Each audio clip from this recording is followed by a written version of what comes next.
Alam on line میں خوش آمدید، اور چلتے ہیں مولانا محمد امین صاحب کی طرف اور ان سے دریافت کرتے ہیں کہ ختم نبوت کے تحفظ کے لیے مسلمانوں کو کیا کرنا چاہیے۔ بسم اللہ الرحمن الرحیم۔ ختم نبوت کا مسئلہ اجماعی ہے، اس میں مسلمان فرقوں میں کوئی فرقہ بھی ایسا نہیں ہے کہ جو اس مسئلے میں اختلاف رکھتا ہو کہ نبی کریم صلی اللہ علیہ وسلم نبی آخر الزمان تھے، اور ان کے بعد کسی قسم کا کوئی بھی دعوی نبوت کرنے والا نبی نہیں ہو سکتا، بلکہ وہ جھوٹا ہے اور کذاب ہے۔ اور یہ ختم نبوت کا مسئلہ قرآن و سنت کے نص قطعی سے ثابت ہے۔ قرآن کریم کی تقریباً 100 آیات کریمہ نبی کریم صلی اللہ علیہ وسلم کی ختم نبوت کے اوپر جو ہے وہ دلالت کرتی ہیں، اور احادیث کا تقریباً 200 احادیث کا ذخیرہ جو ہے وہ نبی کریم صلی اللہ علیہ وسلم کی ختم نبوت کے اوپر جو ہے وہ دلالت کرتا ہے۔ قرآن کریم کی مشہور آیت جو ختم نبوت میں پیش کی جاتی ہے کہ ما کان محمد ابا احد من رجالکم ولکن رسول اللہ وخاتم النبیین، آپ صلی اللہ علیہ وسلم کی ختم نبوت اس سے جو ہے واضح طور پر جو ہے وہ ثابت ہے۔ اور اسی طریقے سے نبی کریم صلی اللہ علیہ وسلم کے فرامین میں تمام کتب احادیث کے اندر ختم نبوت کی روایات موجود ہیں، بالخصوص مسلم اور بخاری کے اندر نبی کریم صلی اللہ علیہ وسلم کی ختم نبوت کے متعلق واضح فرامین جو ہے موجود ہیں۔ جیسے مسلم اور بخاری ہی کی روایت ہے کہ نبی کریم صلی اللہ علیہ وسلم نے مثال دے کر جو ہے وہ سمجھایا کہ میری مثال اس طریقے سے جیسے کسی شخص نے جو ہے وہ مکان بنایا، اور بہت ہی خوبصورت اس نے مکان بنایا، اور لوگوں نے اس کو دیکھا، دیکھنے کی دعوت دی، دیکھنے کے بعد وہ مکان بہت خوبصورت ہے، لیکن اس کے اندر ایک اینٹ جو ہے وہ نہیں لگی ہوئی، اور دیکھنے والے نے یہ کہا کہ مکان تو بہت خوبصورت ہے، اگر یہ اینٹ بھی جو ہے وہ ہوتی۔ فرمایا کہ وہ آخری اینٹ جو ہے وہ میں ہوں۔ گویا کہ نبوت ایک محل ہے جس کو اللہ تبارک و تعالیٰ نے جو ہے وہ سجایا ہے، اور اس کی آخری زینت اور آخری جو چیز باقی تھی وہ میں آخری نبی ہوں، اور میرے بعد جو ہے وہ کوئی نبی نہیں۔ ٹھیک۔ اسی طریقے سے مسلم اور بخاری ہی کی روایت میں ہے کہ نبی کریم صلی اللہ علیہ وسلم نے فرمایا کہ گزشتہ امتوں میں یعنی بنی اسرائیل وغیرہ کے اندر یہ ہوتا تھا کہ اس وقت کے نبی کے ہاتھ کے اندر سیاست اور امت کے تمام امور ہوا کرتے تھے، ایک نبی جاتا تھا تو اس کے بعد دوسرا نبی جو ہے مبعوث کر دیا جاتا تھا۔ میرے بعد جو ہے وہ کوئی نبی نہیں ہے، اور میرے بعد میرے خلفاء ہوں گے، نبی نہیں ہوں گے۔ ٹھیک۔ تو یہ مسئلہ بالاجماع امت ہے، اور اس مسئلے کے اوپر کسی بھی امت کے مسلمان کسی فرد کا کوئی اختلاف نہیں، چاہے وہ کسی بھی فرقے سے جو ہے وہ تعلق رکھتا ہو۔ جب یہ مسئلہ متفقون علیہ ہے، اب اگر اس کے خلاف کوئی نبوت کا دعویٰ کرتا ہے، چاہے اس کا دعویٰ نبوت جو ہے وہ ذلی ہو، بروزی ہو، چاہے وہ صراحتاً اس کا دعویٰ کرے، جیسے کہ قادیانیوں کے تینوں فرقے جو ہیں مختلف قسم کے جو ہے وہ غلام احمد قادیانی کے متعلق جو ہے وہ اپنے عقائد جو ہے رکھتے ہیں، بعض صراحتاً اس سے جو ہے وہ نبی مانتے ہیں، اور لا الہ الا اللہ محمد رسول اللہ کا جو کلمہ ہے اس کی آخری جز کو منسوخ مان کے نبی جو ہے مرزا غلام احمد قادیانی کو جو ہے وہ مانتے ہیں۔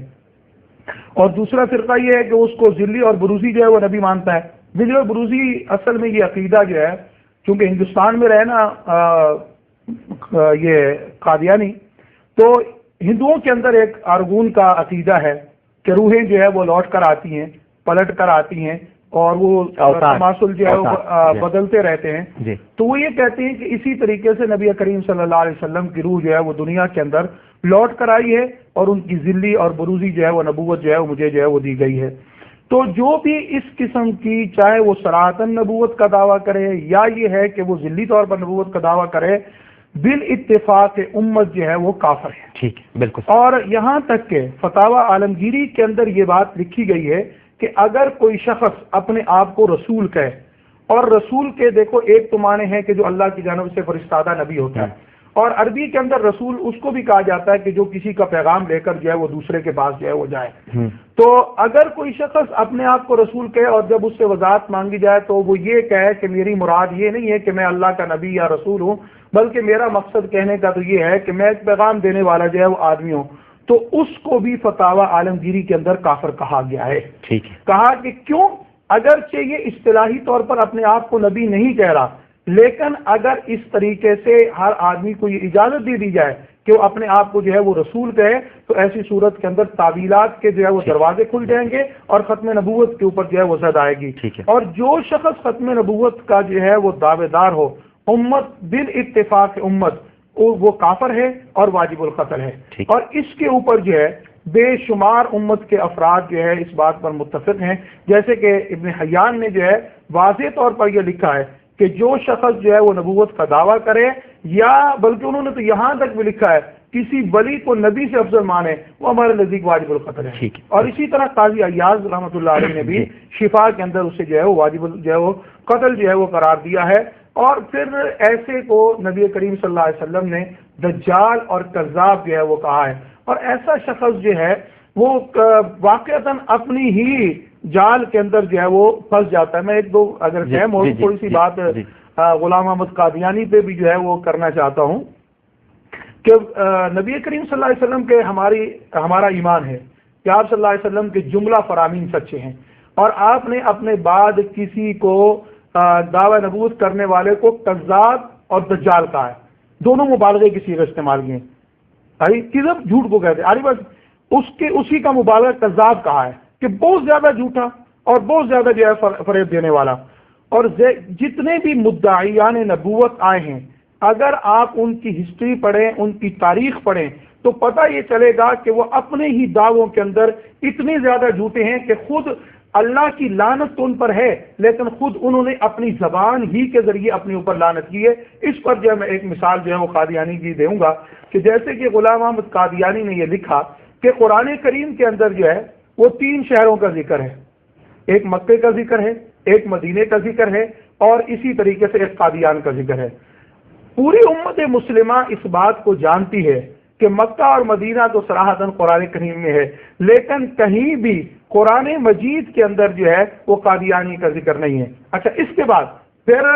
جو ہے وہ اس نے لکھا ہے مرزا غلام احمد قادیانی نے کہ جو شخص جھوٹ بولے اس کے لیے اس نے 3 حکم لکھے ہیں۔ ایک حکم تو یہ لکھا ہے کہ وہ مرتد ہے، دوسرا حکم اس نے یہ لکھا ہے کہ جھوٹ بولنے سے بہتر یہ کہ انسان گو کھا لے، یعنی گو کھانے جتنا ابتر ہے اتنا جھوٹ بولنے والا ابتر ہے۔ تیسرا یہ لکھا ہے کہ جھوٹ تو وہ بھی نہیں بولتا کہ جو کنجر ہوتا ہے، آگے صراحت میں لکھا ہے یعنی ولد الزنا، جو حرامی ہوتا ہے وہ بھی جو ہے وہ جھوٹ نہیں بولتا۔ تو یہ 3 حکم اس نے گویا کہ جھوٹے کے لیے لکھے ہیں، یا وہ ولد الزنا ہے یا وہ مرتد ہے۔ آری بات میں تو ظاہری سی بات ہے کہ موصوف نے خود بھی جو ہے وہ جھوٹ بولا ہے، اور یہ کہا کہ قرآن کریم کے اندر جو ہے وہ قادیان کا ذکر ہے، اور پورے قرآن کریم کے اندر کہیں بھی قادیان کا ذکر نہیں ہے۔ تو موصوف نے خود اپنے آپ کو تینوں چیزیں کہہ دیں جی، تینوں چیزیں جی۔ شہیدی صاحب، بسم اللہ الرحمن الرحیم۔ یہ جو ختم النبوت کا مسئلہ ہے، تاریخی اعتبار سے اگر دیکھیں تو نبی کریم کی رسالت مآب کی رحلت کے بعد بہت سارے مدعیان نبوت پیدا ہوئے، لیکن اپنی موت آپ مر گئے۔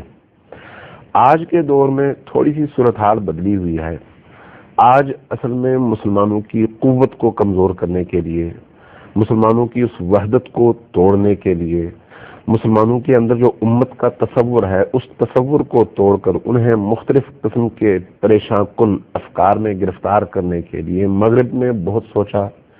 اور سوچنے کے بعد کچھ علاقوں کا انتخاب کیا۔ اس انتخاب کے بعد وہاں پر پورا سرمایہ لگایا،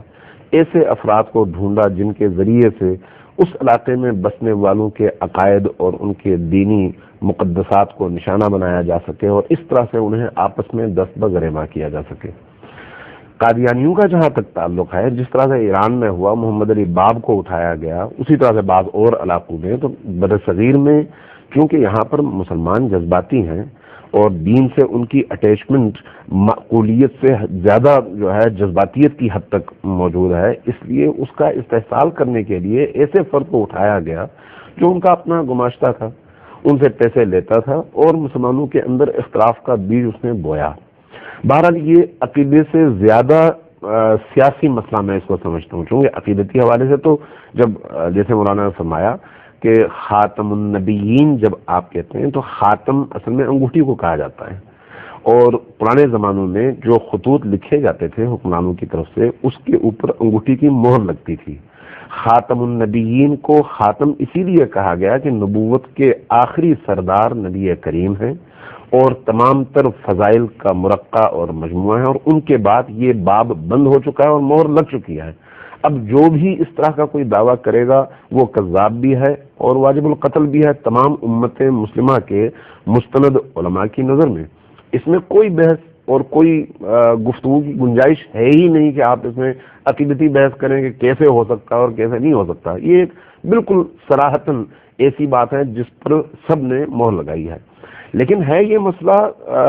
سیاسی، چونکہ انگلینڈ نے انگریزوں نے یہ کوشش کی کہ امت مسلمہ کو تقسیم کیا جائے، تو اس کے لیے پھر انہوں نے برصغیر کا انتخاب کیا۔ اب برصغیر کے لوگوں میں چونکہ پڑھائی اور تعلیم کا معیار کم تھا، اور جہاں پر تعلیم نہ ہو وہاں پر گمراہ کن پروپیگنڈے زیادہ اثر انداز ہوتے ہیں، لیکن اس کے مقابلے میں یہ ہماری خوش قسمتی ہے کہ مختلف مسالک آپس کے چھوٹے چھوٹے فروعی اختلافات کے باوجود سب نے اس بنیادی ترین مسئلے پر توجہ دی، اس لیے کہ جب ختم الرسل اور ختم نبوت کے مسئلے کو متنازع بنا دیا جائے تو پھر اسلام کی جڑیں ہل جاتی ہیں، اس لیے کہ اسلام قائم ہی نبی کریم صلی اللہ علیہ وآلہ وسلم کی نبوت پر ہے۔ ٹھیک ہے، تو اگر اس مسئلے کو متنازع بنا دیا جائے تو پھر جڑیں ہل جاتی ہیں۔ آپ اس کی مثالیں آج بھی دیکھ رہے ہیں، اس زمانے میں جعلی نبی بنا کے بھیجے گئے یا ہادی بنا کے بھیجے گئے، اور آج جو ہے نبی کریم کے نعوذ باللہ کارٹون شائع کیے جاتے ہیں، قرآن کریم کی توہین کی جاتی ہے، اور یہ سلسلہ اسی کا تسلسل ہے، یقینی طور پر اسی کا تسلسل ہے۔ وجہ صرف اور صرف یہی ہے کہ امت مسلمہ کو تقسیم کیا جائے۔ بالکل، آج جو ہماری ذمہ داری بنتی ہے اس اعتبار سے وہ یہ ہے کہ چاہے دنیا کے کسی بھی گوشے میں لا الہ الا اللہ محمد رسول اللہ کہنے والے لوگ بستے ہوں، وہ اس کلمہ وحدت کی بنیاد پر کٹھے ہوں، ٹھیک ہے، اور ان تمام قوتوں کے خلاف کٹھے ہوں جو اسلام کی بنیاد پر حملہ ور ہوتے ہیں۔ تو ہم اس حوالے سے خوش قسمت ہیں کہ ہم نے ایک ایسے زمانے میں آنکھ کھولی جب ختم نبوت کی حفاظت کے لیے تمام مسالک کے لوگ میدان میں آئے اور انہوں نے بھرپور جد و جہد کی۔ میں مفتی جعفر حسین علی اللہ مقامہ الشریف کا نام لوں گا، اور اسی طرح سے مولانا علی غضنفر کراروی جو آج بھی موجود ہیں، یہ ان علماء تشیع کے سرخیل تھے اس دور میں جنہوں نے باقی تمام مسالک کے دیوبند اور بریلویت کے علماء کے ساتھ مل کر اس فتنے کو توڑنے اور اس فتنے کے خاتمے کے لیے پوری جدوجہد کی، اور اس کا ثمر آج ہم دیکھتے ہیں کہ پاکستان کے اندر نبی کریم کا عشق اور محبت پوری طرح سے معزز ہے۔ الحمدللہ الحمدللہ۔ میں بہت شکر گزار ہوں مولانا محمد امین صاحب آپ کا اور مولانا محمد امین شہیدی صاحب آپ کا۔ آپ دونوں شخصیات عالم آن لائن تشریف لائیں۔ ناظرین، اس کے ساتھ ہی عالم آن لائن کا وقت اپنے اختتام کو پہنچتا ہے۔ جب جب تحریک تحفظ ختم نبوت کا ذکر ہوگا، جیسے کہ اکابر علماء کے نام شہیدی صاحب نے لیے، یقیناً مولانا امین صاحب بھی جانتے ہوں گے، بڑے بڑے نام ہیں اہل سنت مکتب فکر سے بھی، لیکن ایک نام ضرور لیا جاتا رہے گا، اور لوگوں کو یاد آئیں گے وہ مناظر جب ایک شخص عشاء کی نماز کے بعد تقریر شروع کرتا تھا تو فجر تک اس کا خطاب جاری رہتا تھا، اور لوگ تلاش کرتے تھے اس میں حکمت کے موتی۔ امیر شریعت حضرت مولانا سید عطا اللہ شاہ بخاری علیہ رحمہ، ان کے خطاب سے ایک اقتباس آپ کی نظر کر رہا ہوں اور یہیں پر گفتگو تمام ہوگی۔ آپ فرماتے ہیں کہ تصویر کا ایک رخ تو یہ ہے کہ مرزا غلام احمد قادیانی میں یہ کمزوریاں اور عیوب تھے، اس کے نقوش میں توازن نہ تھا، قد و قامت میں تناسب نہ تھا، اخلاق کا جنازہ تھا، کریکٹر کی موت تھی، سچ کبھی نہ بولتا تھا، معاملات کا درست نہ تھا، بات کا پکا نہ تھا، بزدل اور ٹوڈی تھا۔ تقریر و تحریر ایسی ہے کہ پڑھ کر متلی ہونے لگتی ہے، لیکن میں آپ سے عرض کرتا ہوں کہ اگر اس میں کوئی کمزوری نہ بھی ہوتی، وہ مجسمہ حسن و جمال ہوتا، قوا میں تناسب ہوتا، چھاتی 43 انچ کی، کمر ایسی کہ CID کو بھی پتہ نہ چلتا، بہادر بھی ہوتا، مرد میدان ہوتا، کریکٹر کا آفتاب اور خاندان کا مہتاب ہوتا، شاعر ہوتا، فردوسی وقت ہوتا، ابو الفضل اس کا پانی بھرتا، خیام اس کی چاکری کرتا، غالب اس کا وظیفہ خوار ہوتا، انگریزی کا شیکسپیئر اور اردو کا ابو الکلام ہوتا، پھر نبوت کا دعویٰ کرتا، تو کیا ہم اسے نبی مان لیتے؟ میں تو کہتا ہوں کہ اگر سیدنا علی رضی اللہ تعالی عنہ دعویٰ کرتے کہ جسے تلوار حق نے دی اور بیٹی نبی نے دی، سیدنا ابو بکر صدیق رضی اللہ تعالی عنہ، سیدنا فاروق اعظم رضی اللہ تعالی عنہ اور سیدنا عثمان غنی رضی اللہ تعالی عنہ بھی دعویٰ کرتے، تو کیا بخاری انہیں نبی مان لیتا؟ نہیں، اور ہرگز نہیں۔ میاں صلی اللہ علیہ وآلہ وسلم کے بعد کائنات میں کوئی ایسا انسان نہیں جو تخت نبوت پر سج سکے اور تاج امامت و رسالت جس کے سر پر ناز کرے۔ اس اقتباس کے ساتھ ہی اللہم صلی علی سیدنا و مولانا محمد وعلی آلہ وصحبہ وبارک وسلم وصلی علیہ۔ عالم آن لائن سے عامر لیاقت حسین کو اجازت دیجیے، ملتے ہیں آپ سے سحر میں انشاءاللہ اس اپنے پن کے ساتھ کہ اپنا بہت خیال رکھیے گا۔ اللہ حافظ۔